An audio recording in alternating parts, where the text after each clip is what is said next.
Pai Celestial, em nome de nosso Senhor Jesus Cristo, nós estamos na Tua presença mais uma vez nesta noite, para Te agradecer, meu Deus, por Tua palavra, Senhor, pela revelação e pelo Senhor ter nos trazido aqui nesta noite para Te adorar.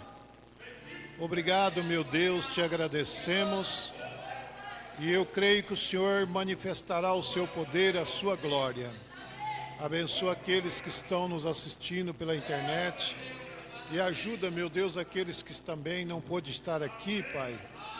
Tem misericórdia de cada um dos teus filhos e das tuas filhas, em nome de nosso Senhor Jesus Cristo. Amém. Boa noite a todos, em nome de Jesus.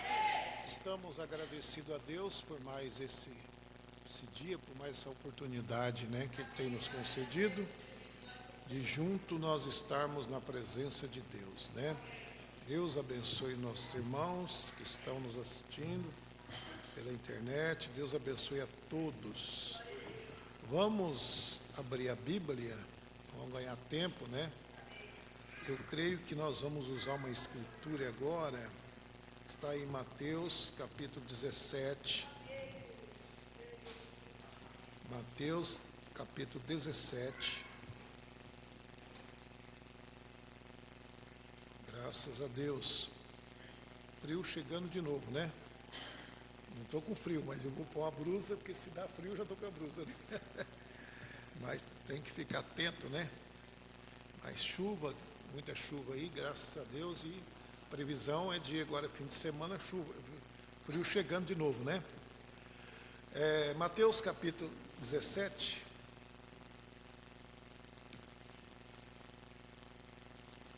vamos aqui,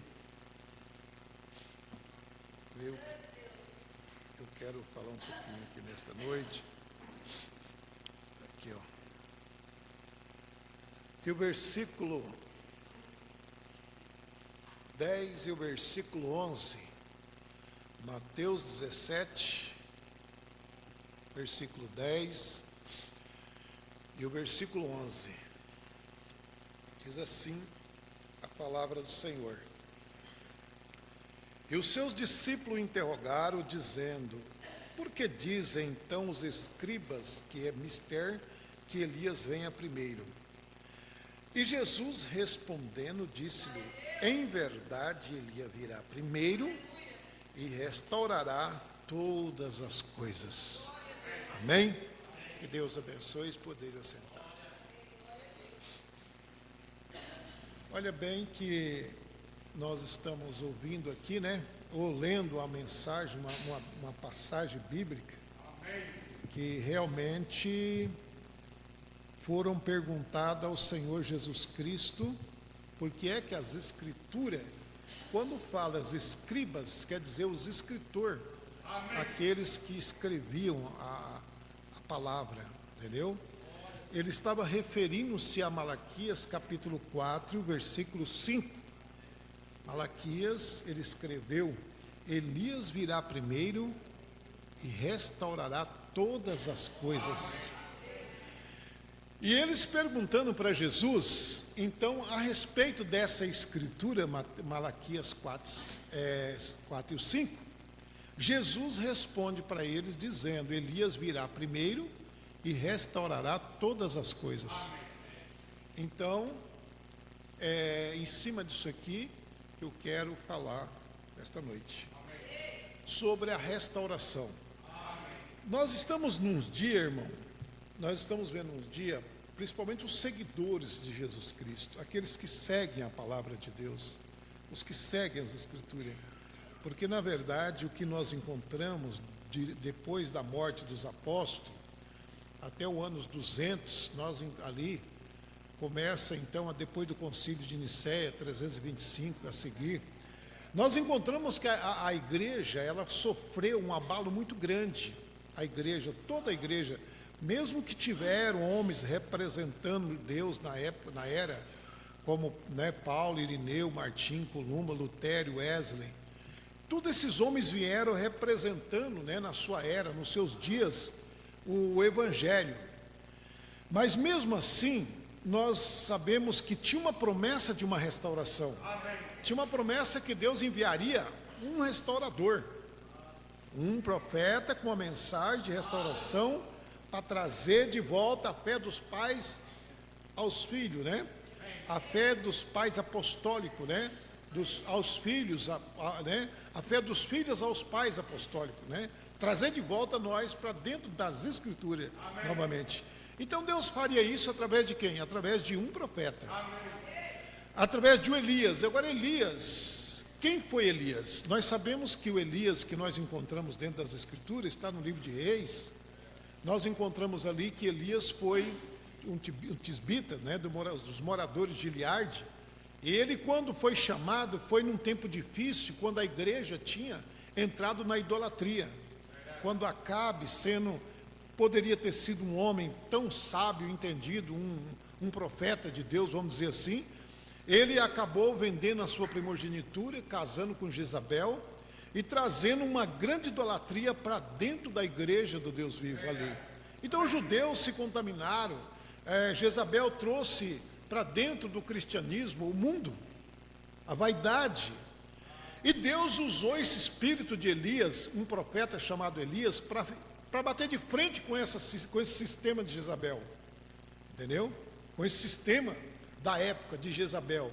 E você pode ver que Elias foi um grande profeta. Amém. E aí o que aconteceu? Deus, ele se engraçou, Deus, ele viu, ele gostou tanto desse espírito de Elias, da maneira que ele agiu, que Deus faz uma promessa para que esse espírito viesse 5 vezes. Entendeu? Amém. Você pode ver que quando Elias vai embora, Deus traz quem? Deus traz Eliseu. Amém. Eliseu foi um seguidor de Elias. E Eliseu sai para seguir Elias. Aonde Elias ia, ele ia. E nós conhecemos a história de Eliseu. Então ele é o segundo Elias. Quando Elias foi levado numa carruagem de fogo, foi arrebatado, Eliseu fez um pedido para Elias. Ele disse: olha, eu quero te fazer um pedido. Ele disse: olha, se você me ver quando for arrebatado, pode fazer o seu pedido que será feito. Ele disse: o que você quer? Ele disse: eu quero uma porção dobrada do seu espírito. E quando Elias subiu ao céu, o espírito de Elias repousou sobre Eliseu. Ali era a segunda vinda do espírito de Elias sobre a terra. A terceira vez que esse espírito de Elias opera foi em Malaquias capítulo 3, quando Deus promete um profeta chamado João. Na verdade, ele não veio com esse nome de João. Eis que eu envio o meu anjo que vem diante da minha face, o qual preparará o meu caminho. Entendeu? Então, quando João Batista vem, ele nasce também com o espírito de Elias nele. Agora, se você ler Lucas capítulo 1, nós vamos ver aqui, Lucas capítulo 1, nós vamos encontrar aqui, a terceira vinda desse espírito de Elias está sobre João Batista. Entendeu? Vamos lá, ó. Nós vamos ler o capítulo 1 de Lucas e o versículo 5, para nós entender. Existiu no tempo de Herodes, rei da Judéia, um sacerdote chamado Zacarias, da ordem de Abias, e cuja mulher era das filhas de Arão, e o seu nome era Isabel. E era ambos justos perante Deus, andando em repreensão em todos os mandamentos e preceitos do Senhor. E não tinha filho, porque Isabel era estéril, e ambos eram avançados na idade. E aconteceu que, exercendo ele o sacerdócio diante de Deus, na ordem da sua turma, segundo costumes sacerdotal, coube-lhe em sorte entrar no templo do Senhor, para oferecer um incenso. E toda a multidão do povo estava fora, orando a hora do incenso. E um anjo do Senhor lhe aparecendo pôs-se em pé, à direita do altar do incenso, e Zacarias, vendo-o, turbou-se e caiu temor sobre ele. Mas o anjo lhe disse: Zacarias, não temas, porque tua oração foi ouvida. A Isabel, tua mulher, dará à luz a um filho e porá o seu nome de João. Amém. Então você veja bem que ele estava ali no templo orando, e quando ele estava orando, então o anjo aparece e dá essa notícia para João, para Zacarias, que Isabel teria um filho e o nome dele seria João. E terá prazer e alegria, e muitos se alegrarão no seu nascimento, porque será grande diante do Senhor. Olha bem, e não beberá vinho nem bebida forte, e será cheio do Espírito Santo já dentro do ventre de sua mãe. Vocês entenderam? Olha, o anjo disse que o garoto seria cheio do Espírito Santo ainda no ventre da mãe. Por isso que Jesus disse que nunca houve um homem igual a João Batista e não haverá. Por quê? Porque nenhum homem teve essa capacidade de ser cheio do Espírito Santo ainda dentro do ventre da mãe. Mas João Batista foi cheio do Espírito Santo dentro do ventre da mãe. Entendeu? E aí segue as escrituras, e irá diante dele no espírito e virtude de Elias. Amém? Versículo 17. Porque se eu ler aqui, e converterá, olha aqui, e converterá muito dos filhos de Israel ao Senhor seu Deus. O 16. Porque se veja bem que Malaquias, capítulo 4 e o versículo 5, fala de dois acontecimentos no mesmo versículo. Entendeu? Malaquias 4 e o versículo 5 lá, fala de dois acontecimentos, ou de dois ministérios, uma parte do outro. Um que converte o coração dos filhos aos seus pais, e o outro que converte o coração dos pais aos seus filhos. Entendeu? Então são dois ministérios distintos ali, para se cumprir. Mas os discípulos perguntam para Jesus sobre esse ministério. E no versículo a seguir aqui, no 17, irá diante dele no espírito e virtude de Elias, para converter os corações dos pais aos filhos, e os rebeldes à prudência do justo, com o fim de preparar ao Senhor um povo bem disposto. Mas não fala nada do coração dos filhos aos pais, mas dos pais aos filhos. Porque o que ele vem fazer? Ele vem dar boa-vinda de Jesus aos filhos de Deus. Ele veio preparar o caminho para Deus, para Jesus. Aí então ficou um ministério à parte, entendeu? Para se cumprir. E aí, se você notar, diz mais. Aqui nós olhamos que então, essa terceira vinda do espírito de Elias estaria em João Batista. E se você notar, irmão, foi feita uma pergunta para João, enviado dos fariseus até João Batista. Perguntaram para João, entendeu? Quem era ele? Vamos ver aqui. O nascimento de João Batista. 1 e o 21, né? João 1 e o 21. Vamos aqui. João 1 e o 21. Vão notando para você ver que as escrituras, ela mesma vai mostrando as coisas. João 1 e o 21, vamos lá. João capítulo 1. Se faz uma pergunta para João, eles enviaram. Olha aqui, 19. E esse é o testemunho de João. Quando os judeus mandaram de Jerusalém sacerdotes, levitas, para que lhe perguntasse: quem és tu? Entendeu? Eu vou ler de novo. E esse é o testemunho de João. Quando os judeus mandaram de Jerusalém sacerdotes, e levitas para que lhe perguntasse: quem és tu? João, quem é você? Aonde você está nas Escrituras? Qual é o versículo da Bíblia, João? Qual é o versículo da palavra de Deus que está prometendo você? Você é Mateus 17 e o versículo 11? Aonde você está incluído dentro das Escrituras? É você Elias? Vamos ver a resposta dele? Vamos lá. E confessou e não negou, confessou: eu não sou Cristo. Então ele está dizendo: eu não sou Jesus. Entendeu? Eu não sou Jesus, eu não sou Cristo. E perguntou então: quem és tu?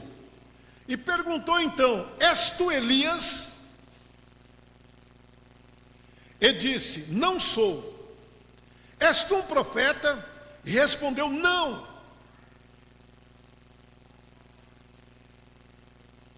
E disse: eu sou a voz do que clama no deserto. Amém. Aonde está isso? Malaquias capítulo 2, capítulo 3, se eu não me engano, ou é 2? Você entendeu, irmão? Então ele está dizendo aqui: olha, eu sou aquela escritura que está em Malaquias capítulo 3, ou capítulo 2 lá, né? Então João, mas o espírito e a virtude de Elias estava sobre ele. Então ele era a terceira manifestação do espírito de Elias.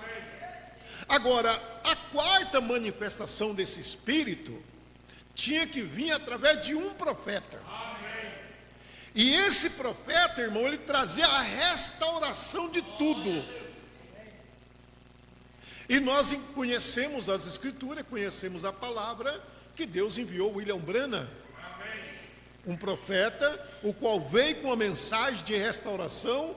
Por isso que esta mensagem ela percorre o mundo inteiro. É o único profeta que tem uma mensagem poderosa que nunca cai por terra. Agora, o que eu quero chegar aqui hoje é para mostrar que cada pastor, cada pregador, cada ensinador, eles têm um compromisso de trazer a revelação, a restauração. Então nós não podemos subir no púlpito e tomar nossas atitudes próprias e dizer que nós não precisamos dela. Porque dentro dessa mensagem tem um contexto de revelação que nós encontramos, porque lá em Apocalipse 10 e 7, Apocalipse capítulo 10, o versículo, olha aqui, ó. Apocalipse 10. Nós vamos olhando dentro das Escrituras. Apocalipse capítulo 10. E o versículo 7. Olha aqui, ó. Mas nos dias da voz do sétimo anjo, quando tocar a sua trombeta, se cumprirá o segredo de Deus, como anunciou aos profetas os seus servos. Então haverá uma mensagem de um profeta que está em Apocalipse 10 e 7. E essa mensagem traz o quê? Revelação. Por isso que quando Deus chamou esse homem, Deus disse para ele: olha, você deve armazenar, guardar essa comida aí, porque a comida, irmão, essa comida vem de Deus. É a única mensagem que traz a Bíblia como ela é. A mensagem de um profeta, ela não veio para trazer outra coisa, fora das Escrituras. A mensagem de um profeta, ela nos leva para dentro da Bíblia. É a única mensagem que faz o leitor ler a Bíblia e crer nela. Então nós não podemos negar, nós não podemos esconder o profeta. Não adianta querer ter uma igreja abençoada, ter um povo abençoado. Não adianta querer ter fama e querer crescer no mundo. Sem essa mensagem você não vai conseguir. Porque em cima de tudo isso tem os perigos que vêm sobre o povo. E nós vivemos em cima de perigos. Olha, pregar essa mensagem não é subir no púlpito e falar só do batismo em nome do Senhor Jesus, falar da ceia, falar do lava-pé. Não é só isso. Isso é uma parte da verdade, mas não é toda a verdade. Nós encontramos no livro de Hebreus, se você notar, vamos lá, Hebreus capítulo 7, Hebreus capítulo 6, melhor dizendo, diz assim, ó, Hebreus capítulo 6, pelo que deixando os rudimentos da doutrina de Cristo, prosseguimos até a perfeição, não lançando de novo o fundamento de arrependimento, de obras mortas e de fé em Deus, da doutrina do batismo, da imposição das mãos, da ressurreição dos mortos, do juízo eterno. Isso faremos se Deus permitir. Porque, olha aí, então, quando se fala de salvação, não é somente essa ordenança de batismo, de ceia, de lava-pé, e isso não faz de um homem um pregador. Porque a Bíblia diz que quando nós queremos caminhar até a perfeição, nós temos que deixar de mão as coisas que são rudimento. Agora, o que é deixar de mão? É não pregar? É não ensinar? Não. É passar por isso e seguir até a perfeição. Porque se você já foi batizado, se você já foi, se já aprenderam essas coisas, por que voltar ainda nessas coisas, quando nós tínhamos que estar prosseguindo para algo mais grande? Então é isso que Paulo está dizendo. Se você olhar no versículo, no capítulo 5, o apóstolo Paulo diz assim, ó, no versículo 7 do capítulo 5 de Hebreus. Escute o que Paulo está dizendo, ó. O qual nos dias de sua carne, olha, oferecendo com grande clamor e lágrima, oração e súplica, ao que podia livrar da morte, foi enviado como ouvido ao que temiam. Deixa eu pegar o versículo certo assim, ok? 5 e o versículo, deixa eu ver assim, para nós entender aqui. No versículo 11, Paulo diz assim, ó, do qual muito temos que dizer, difícil de interpretação, porquanto vós fizesse negligência para ouvir. Paulo está falando assim, olha, eu queria falar coisa grande, eu queria falar coisas maravilhosas, mas o que está acontecendo com a igreja? Ele diz assim, porque devendo ser mestre pelo tempo, ainda necessita de que se vos torne a ensinar quais sejam os primeiros rudimentos da palavra de Deus, e vos haveis feito tais que necessitam de leite e não de sólido mantimento. Então Paulo disse, eu venho para pregar uma coisa grande, mas eu não posso, porque a igreja não cresce. O tempo já era para que a igreja tivesse crescido, e é o que está acontecendo hoje, irmão. O amadurecimento não está vindo. E quando as pessoas pegam esses presentes, essas coisas, vamos dizer assim, essas pequenas coisas, eles criam-se uma igreja com essas pequenas coisas, e eles esquecem de crescer, que tem que subir. Melhor dizendo, eles esquecem que tem que andar mais um pouquinho para subir os degraus da vida. Porque qualquer que ainda se alimenta de leite, não está experimentado da palavra da justiça, porque é menino. Mas o mantimento sólido é para os perfeitos, os quais, em razão do costume, têm o sentido exercitado para discernir tanto o bem como o mal. Aí no versículo 6, ele entra dizendo, ó, pelo que, deixando os rudimentos da doutrina de Cristo, prosseguimos até a perfeição, e não lançando de novo fundamento de arrependimento de obras mortas. Em outras palavras, obras que causam morte. Porque se nós ficar somente com as doutrinas do batismo, da ceia, do lava-pé, só essas coisas, vai acabar morrendo a igreja. Mas a igreja precisa de sólido mantimento. A igreja precisa saber a verdade. Nós estamos caminhando para o arrebatamento. Nós precisamos amadurecer. Nós precisamos de encontrar a verdade aonde ela está. E é natural de muitas pessoas não querer o crescimento. Nos tempos de Jesus, nós encontramos dentro da Bíblia, irmão, uma passagem que está em João capítulo 21 e o versículo 22. Vamos ler aqui, João 21 e o 22.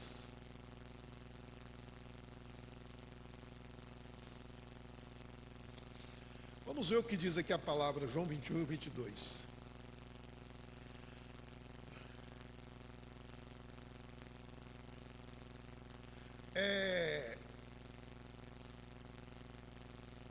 Diz assim a palavra de Deus: vendo Pedro a este, disse: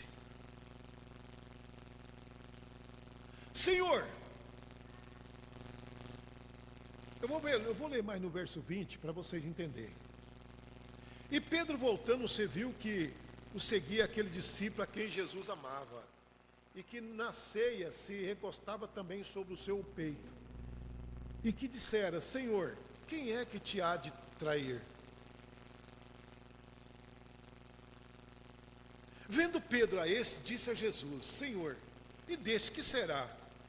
Disse-lhe Jesus: se eu quero que ele fique até que eu venha, que te importa a ti? Segue-me. Segue-me tu. Entendeu? Olha o que Jesus disse. Jesus disse: se eu quero que ele fique até que eu venha, que te importa a ti? Segue-me tu. Foi isso que Jesus disse de João. Porque na ceia Pedro viu João encostado, perguntando a Jesus quem ia te trair. E Jesus dá essa afirmação para João. Sabe o que aconteceu essa afirmação que Jesus deu? Se você olhar na Bíblia, Jesus não está falando que João não morreria. Mas que tal que, olha bem, mas se eu quero que ele fique, melhor dizendo, se eu quero que ele fique até que eu venha, o que te importa a ti? Segue-me tu. Divulgou-se, pois, entre os irmãos esse dito, que aquele discípulo não havia de morrer. Entendeu? Jesus, porém, não lhe disse que não morreria, mas se eu quero que ele fique até que eu venha, que te importa a ti? Então, o que eu quero mostrar aqui é que existe um perigo em cima das coisas, quando a gente não tem revelação e tenta entender o impossível. Impossível por quê? Porque a mente humana não pode captar as coisas do Espírito. E a primeira coisa que o homem ou a mulher tem que aprender é que sem o Espírito você não vai captar a verdade. E aí nós ficamos então perdidos para poder querer captar. Mas não há como captar a mente de Cristo. Porque a revelação, ela é a mente de Cristo. Agora, houve uma doutrina, houve um ensinamento, um dito, que João não morreria. Entre os irmãos começaram a divulgar essa doutrina, como também estão divulgando uma doutrina que o William Branham tem que vir trazer uma mensagem ainda. Vocês sabiam disso? Por quê, irmão? Por quê? Porque eles dizem: não, mas o irmão Branham disse na mensagem, as suas infalíveis palavras de promessa, eu cavalgarei mais uma vez esse caminho. Entendeu? Está aí, o profeta disse, ele viu lá a visão da tenda, que ele parecia ali, e aí tem se tornado várias doutrinas, vários ensinamentos, que tem percorrido o Brasil, o mundo, e as pessoas afirmam que isso são verdade, e elas caminham e nada acontece. Eles pegam a palavra de Deus, e sem a revelação, e tentam interpretar. E tenta buscar razão para aquilo. E não há razão para uma coisa que não existe. Agora, por isso que o profeta nos ensina: viva uma vida cristã, ame uns aos outros, seja um verdadeiro cristão. Porque quando nós faz isso, irmão, o Espírito de Deus vem e nos dá o enchimento para entender as coisas. Agora, veja bem, será que quando William Branham estava dizendo, eu cavalgarei esse caminho mais uma vez, será que ele estava falando da pessoa William Branham? Será que ele estava falando do homem William Branham em si? William Branham em si? Será que ele estava falando, eu, William Branham, William Branham, eu vou voltar e vou trazer uma mensagem? Ou ele estava falando exatamente da quinta manifestação do Espírito de Elias? Entendeu? Foi o William Branham que disse isso ou foi o Espírito de Elias? Eu estou perguntando para aqueles que criaram uma doutrina dessa forma. Era o William Branham falando ou era o Espírito de William Branham, o Espírito de Elias e o William Branham falando que ele tem um ministério que vai... Apocalipse capítulo 11. Vocês estão me entendendo? Porque Apocalipse capítulo 11 nós sabemos que há uma manifestação da quinta vez que o Espírito de Elias vem sobre a terra, aonde Deus tem guardado o próprio Elias, não é outro não, o próprio Elias, junto com Moisés. Eles voltarão trazendo a mensagem ao seu povo. Entendeu? Logicamente que todos os acontecimentos que acontecer nesse período é fora de redenção. Entendeu? E o irmão Branham diz que quando isso acontecesse era fora de redenção. Não haveria mais arrependimento para os gentios. Os gentios não têm como se salvar mais nesse tempo. E nós encontramos isso, irmão, aqui em Apocalipse capítulo 11. Como essa doutrina de João não morrer estavam errada, como a doutrina que o William Branham tem que pregar uma mensagem ainda está errada, porque Deus não tiraria o seu profeta sem cumprir tudo o que tinha que ser feito. Ele não deixou nada sem pregar. Tudo está pregado. E o que era para ser feito, foi feito. E o que não é para ser feito, não fez. Nós encontramos aqui em Apocalipse capítulo 11, diz assim, as duas testemunhas. Quem são esses? Elias e Moisés. Por quê? E foi-me dado uma cana semelhante a uma vara, e chegou o anjo e disse, levanta-te e mede o templo de Deus, e o altar e o que nele adora, e deixa o átrio que está de fora do templo, e não meça, porque foi dado às nações que pisasse a cidade santa por 42 semanas. E darei poder, às minhas duas testemunhas, profetizarão por 1260 dias, vestida de sacos. Quanto que dá? 1300, quantos anos dá? Vamos aqui, 1260 dias, deixa eu ver aqui, profetizarão por 1260 dias. Quantos anos são? Exatamente 3 anos e meio, que é o período da grande tribulação. Nesse tempo, irmão, vai acontecer coisas que nunca aconteceu. Se já aconteceu, parecida. Porque os dois homens mais poderosos que pisou na terra, chamado Moisés e Elias, estarão na terra para enfrentar as nações, para ferir a terra, para trazer as pragas, para que o homem olhe para Deus e reconheça que Ele é Deus. Ali eu acredito que haverá perna restaurada, braço restaurado. Eu acredito que haverá um poder tão tremendo que nunca houve na terra. Porque a Bíblia diz que eles terão poder. Esses mísseis que solta lá em Israel, esse poder que tem de fogo, nada disso vai entrar em Israel, porque eles têm poder para mandar voltar.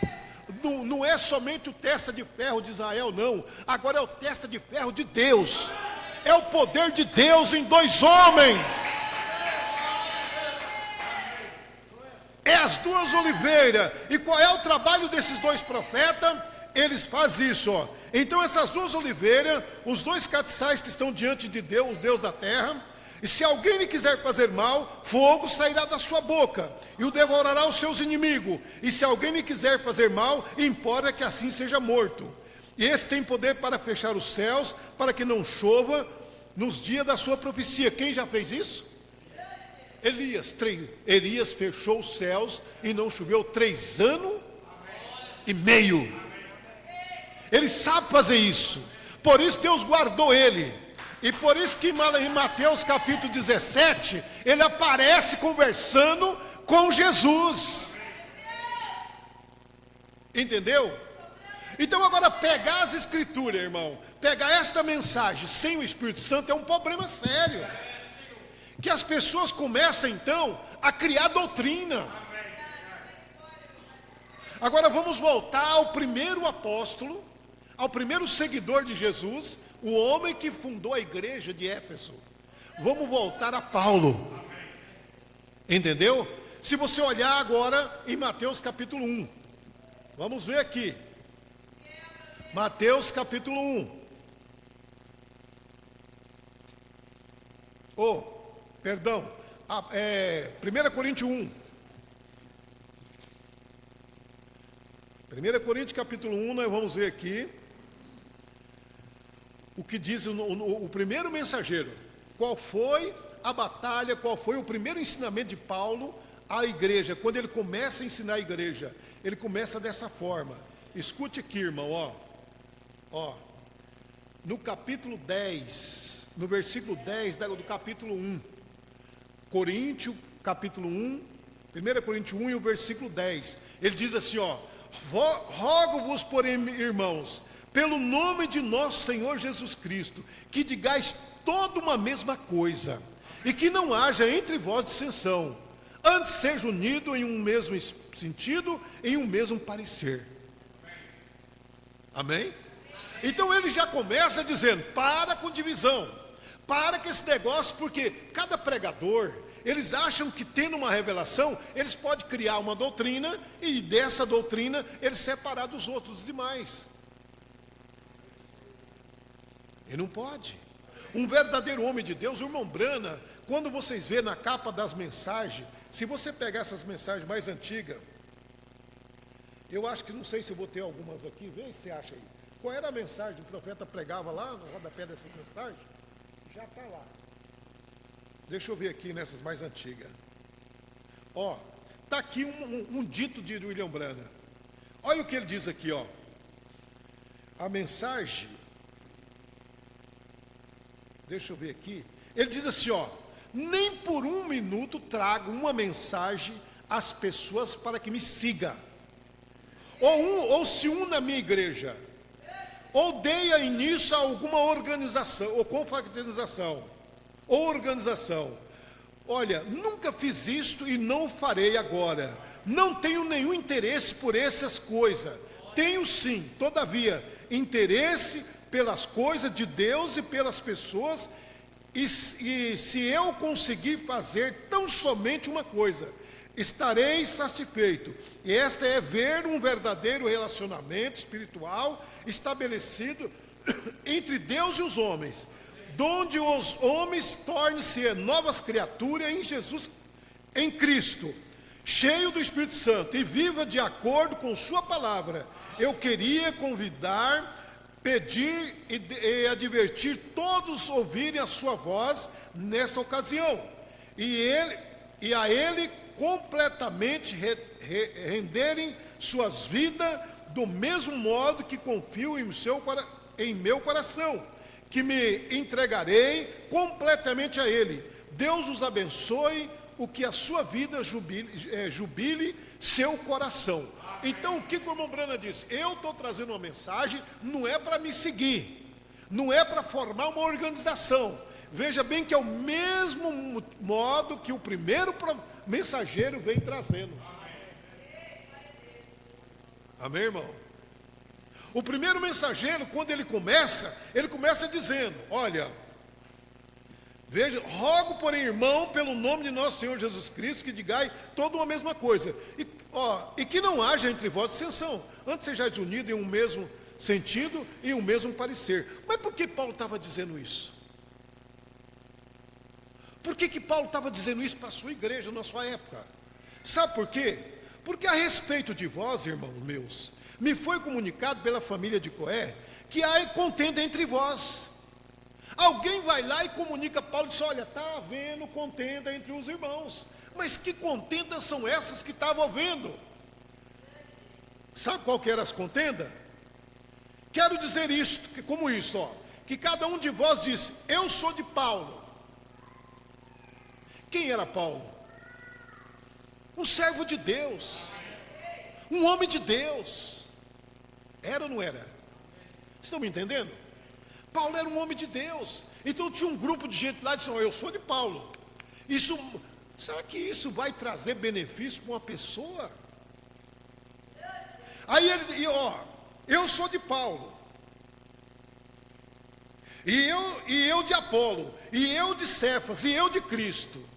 Paulo diz: está Cristo dividido? Foi Paulo crucificado por vós, ou fosse vós batizado em nome de Paulo? Dou graças a Deus, porque a nenhum de vós batizei, senão a Crispo e a Caio, para que ninguém diga que fosse batizado em meu nome. E se você, e o que é mais estranho, irmão, é que hoje essa doutrina já tem alguém batizando em nome de William Branham, e tem alguém dizendo que o irmão Branham é Jesus, que o novo nome de Jesus é William Branham. Entendeu? Tem doutrina que diz que o novo nome chama-se William Branham. O que é isso, igreja? É a mente carnal tentando descobrir o que é espiritual, e não vai conseguir, porque a mente carnal não pode captar as coisas do Espírito. As coisas do Espírito são tratadas como as coisas do Espírito Santo. Foi o que Jesus disse para Nicodemo: eu falo das coisas naturais, vocês não entendem, e se eu falar das espirituais? Então as pessoas têm que tomar cuidado, porque esse mau entendimento pode querer levar o profeta a uma coisa que ele não falou. O profeta pregou uma mensagem intitulada A Serpente Ferida. Vocês já viram essa mensagem? Quem conhece essa mensagem? A serpente ferida. Ele diz que ele atirou naquela serpente, mas ela foi se arrastando por dentro dos charcos. Por charco quer dizer grupos, sistemas de homem. Sabe por quê, irmão? Uma vez um irmão bem abençoado, uma pessoa amorosa, uma pessoa boa, ele chegou até o irmão Branham, pegou um bilhetinho e colocou no bolso dele. Entendeu? E quando ele abre, o bilhetinho estava escrito: você é Jesus Cristo. O irmão Branham quase me matou, porque se comparar com Jesus Cristo, é um anticristo. Quando você coloca o irmão Branham como Jesus, você está chamando ele de anticristo. Ele disse: se eu fosse Jesus, eu seria um anticristo, porque só tem um Jesus nascido Cristo. Eu sou o seu servo, eu sou abortivo do evangelho completo, como Paulo foi. E se você olhar nesses cultos aqui, que ele, até dessa mensagem que eu distribuí agora, o chamado para fora, ele diz assim: eu não posso te curar, eu não curo ninguém, eu não sou curador. O curador é Jesus Cristo. Entendeu? Mas eles querem trazer essa doutrina, dizendo que William Branham é Jesus Cristo, que o novo nome, e batizando no nome de William Branham. Tudo isso é traduzido assim para vocês entenderem: é a mente natural, sem Deus. É um homem que tomou as coisas naturais, os rudimentos, saiu com esse rudimento e dizendo que eram os grandes homens. E deixaram a verdade para trás, irmão. E a verdade não é essa, a verdade é viver uma vida cristã. Ele tem batido duro contra esse espírito de divisão. Hoje o que nós vemos é pastores cruzando o campo um do outro. Por quê? Porque eles acham que agora tem a palavra revelada, acham que agora estão vivendo na época, né, do grande mistério do aberto do selo, e eles não respeitam ninguém, divide igreja, e olha, isso é para mostrar que não tem nada, que um verdadeiro homem de Deus não divide congregação. Nós pregamos aqui para salvar a alma. Nós pregamos aqui que as pessoas têm que se encher de Deus. Não tem ninguém melhor do que ninguém.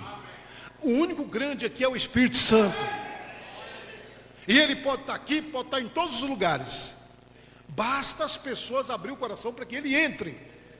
Então, na verdade, não podemos subir no púlpito sem a mensagem de William Branham. Mas eles já têm a revelação do 7 selo. Enquanto o profeta de Deus, a voz do 7º anjo, não conseguiu trazer essa revelação, eles já estão com essa revelação feita. E chama de herege quem não tem. Entendeu? Mas o verdadeiro profeta de Deus, o William Branham, não trouxe a abertura do 7º selo. Porque ele disse: Deus omitiu mais uma vez, e será aberto na vinda do Senhor Jesus Cristo. Entendeu? Mas assim, irmão, nós estamos caminhando por uma hora difícil. E é hora de nós amadurecer a nossa mente espiritual e nós voltar correndo a essas mensagens e buscar a presença de Deus. Porque subir aqui não é só subir e dizer que é um pregador. Para subir aqui nós temos que ter noção do que estamos falando. Haverá um poder sim para tirar a noiva daqui da terra. Haverá a abertura do 7º selo. Mas quando será isto? O irmão Branham disse: essa hora só ele sabe. Esse segredo é tão grande que nem foi escrito. Está na mensagem 7º selo, parágrafo de número 399.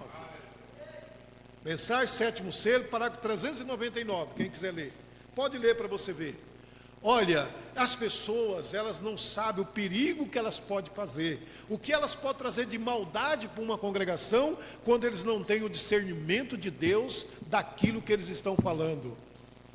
E a gente se promover, querendo trazer mistério, não vai resolver o problema. Os mistérios, eles acontecem na nossa vida, irmão, automaticamente. O maior mistério já foi esse, que Deus te tirou do sistema organizado. Se não fosse por Deus, nós não estaríamos aqui hoje. Sabia disso? Nós sair do nosso sistema organizado, que nós sair das nossas igrejas fria formal, para estar hoje aqui num evangelho poderoso como esse, já é uma ressurreição. Ele já nos tirou desse mundo. Agora ele agora, irmão, vai capacitar o resto das nossas vidas. Então não vamos trazer doutrinas que não existe fundamento para elas. Outros dizem que estão no milênio, que já estão vivendo no milênio, e assim por diante. E eles querem até tirar os pregadores verdadeiros do púlpito. Eles acham que a congregação tem que hoje viver através de aperto play. É uma mensagem do profeta. Mas na mensagem, pergunta número 3, quando perguntaram por irmão Branham, é verdade que nós devemos só ouvir o Senhor? Foi feito isso para ele. É verdade que nós devemos ouvir somente o Senhor? Ele disse: misericórdia, irmão. Se eu estivesse ensinando isso, seria um falso. Porque a noiva de Cristo terá um ministério aqui na terra. Qual é o ministério da noiva de Cristo? Ela é composta de apóstolo, profeta, evangelista, pastores, doutores. É o quíntuplo de Efésio. Agora, tirar os pregadores do púlpito, os pastores verdadeiros do púlpito, para ouvir só a mensagem, isso mostra que o homem que está atrás do púlpito não tem ministério. Porque se tem um chamado de Deus, vai pregar a mensagem. A mensagem e a Bíblia é a mesma coisa. O que nós não podemos é inventar as coisas. Mas a igreja, ela tem que ter pregador, tem que ter pastor para falar com o povo. Entendeu? Então você pode pegar o certo e fazer o errado. E o profeta foi bem claro quando ele disse: se o diabo não te puder pegar no errado, espera que ele te pega no certo. É certo ouvir uma fita, ouvir uma mensagem do profeta, é certo, mas colocar ela no lugar de um pastor, você está fazendo errado. E se esse pastor não sabe pregar a mensagem, então procure um homem que prega a verdade. Ué. Procure um pregador que Deus chamou para pregar essa mensagem. Porque a mensagem ela tem que ser pregada. Para que nós temos que ler a mensagem e pregar? Ela tem que ser trazida para o povo. Não tem como a alma se converter sem saber que Deus enviou um profeta. Mas o que eles querem, muitas das vezes, muitos pregadores grandes, eles querem esconder o William Branham. Irmão, nada maléfico começa sendo maléfico do começo. As coisas maléficas, sempre elas começam parecendo que são boas. Não é verdade? É como você mexer com droga. Você dá o primeiro trago, parece que é bom, não é isso? Mas ela vai te conduzir para onde? Para o fundo do poço. É ou não é? É a mesma coisa de um homem que entra no crime. O primeiro é ruim ele matar, mas quando ele mata o primeiro, ele vai matando o segundo, vai matando o terceiro, depois ele acostuma. É como matar um passarinho. As coisas do diabo começam parecendo que não é tão ofensiva, mas quando elas entram, você vai se afundando no pecado. Assim são essas seitas, essas doutrinas causadas pelos homens. Agora, se você notar, eu quero citar mais uma escritura aqui. Eu quero citar mais uma escritura aqui para nós terminar. Está em Efésios capítulo 4. Efésios 4, vamos lá, versículo 11. Então, está aqui o quintuplo, ó. Ele mesmo deu um para apóstolo, outro para profeta, outros para evangelistas, outro para pastores e doutores. Eu vi, esses dias agora, eu vi uma pregação de uma igreja que disse que não existia pastor. Essa igreja pregou o tempo todo que pastor não existe. Mas agora chegaram ao entendimento que pastor e ancião é a mesma coisa. Mas agora foi tarde, morreu muita gente blasfemando de Deus.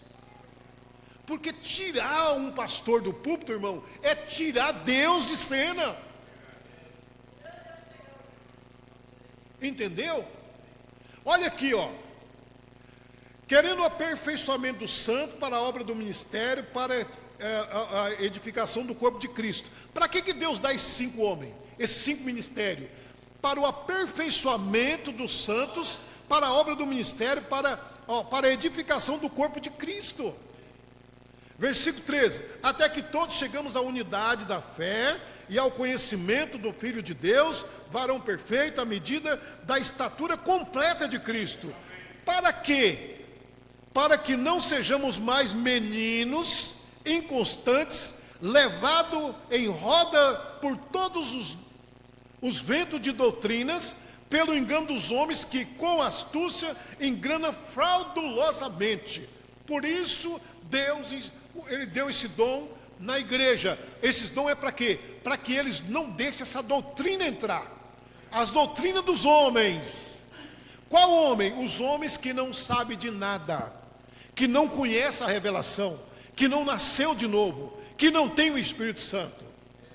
Porque um homem que tem o Espírito Santo, irmão, o profeta diz, quando ele descobre que é um alvoroço em algum lugar, ele corre lá e cerca para que aquele alvoroço não vim para a congregação. Vocês sabiam disso? Que um verdadeiro pastor, um verdadeiro pregador, se ele chegar numa cidade para fazer uma campanha, e ele saber que ali está tendo uma divisão, ele corre e cerca para que aquela maldade, aquela maldição não caia na igreja. Porque uma igreja que foi destruída através de divisão, porque fica doente tanto o que sai como o que fica. Você sabia disso? Que aonde há uma divisão, irmão, porque cada vez que divide, enfraquece. Então um verdadeiro pregador, ele tem que pregar a verdade para o povo. Porque, sabe por quê que as pessoas deixam as suas igrejas e procuram outra? Porque elas não nasceram no reino de Deus. A partir do momento que você nasce no reino de Deus, para onde você vai? Foi o que Jesus perguntou para Pedro: para quem ireis? Querem vós também? Para quem iremos nós, Senhor? Se só tu tem a palavra da vida eterna. Quem nasceu no reino de Deus é filho de Deus. Deus está aqui, Deus está lá, Deus está em todos os lugares que crê nele. Sair daqui para ir buscar recurso em outro lugar não vai resolver o problema. Trocar de pastor resolve. Se o pastor não prega a verdade, o irmão Brando diz: você deve seguir com a verdade. Se você tem um pastor que não te prega a verdade, lógico, você deve seguir com a verdade. Mas não é conveniente as pessoas estar se dividindo, porque o povo sofre todo junto. É um sofrimento só, irmão. Por isso que você vê que as igrejas não têm força nem de dizer um amém. Tem muita igreja aí que os membros chegam, fecham a boca, eles não dizem amém há 1 hora para a palavra de Deus. Tudo doente. E nós não queremos isto aqui. Nós queremos ter vida. Nós queremos ter salvação com alegria, com gozo, na presença do Senhor Jesus Cristo. Amém? Deus nos abençoe em nome do Senhor Jesus Cristo. Deus abençoe a todos. Deus abençoe os irmãos que estão nos assistindo. Que você possa ouvir essa palavra, refletir o que eu estou dizendo. Se você não tem conhecimento, não tente interpretar, mas viva a palavra.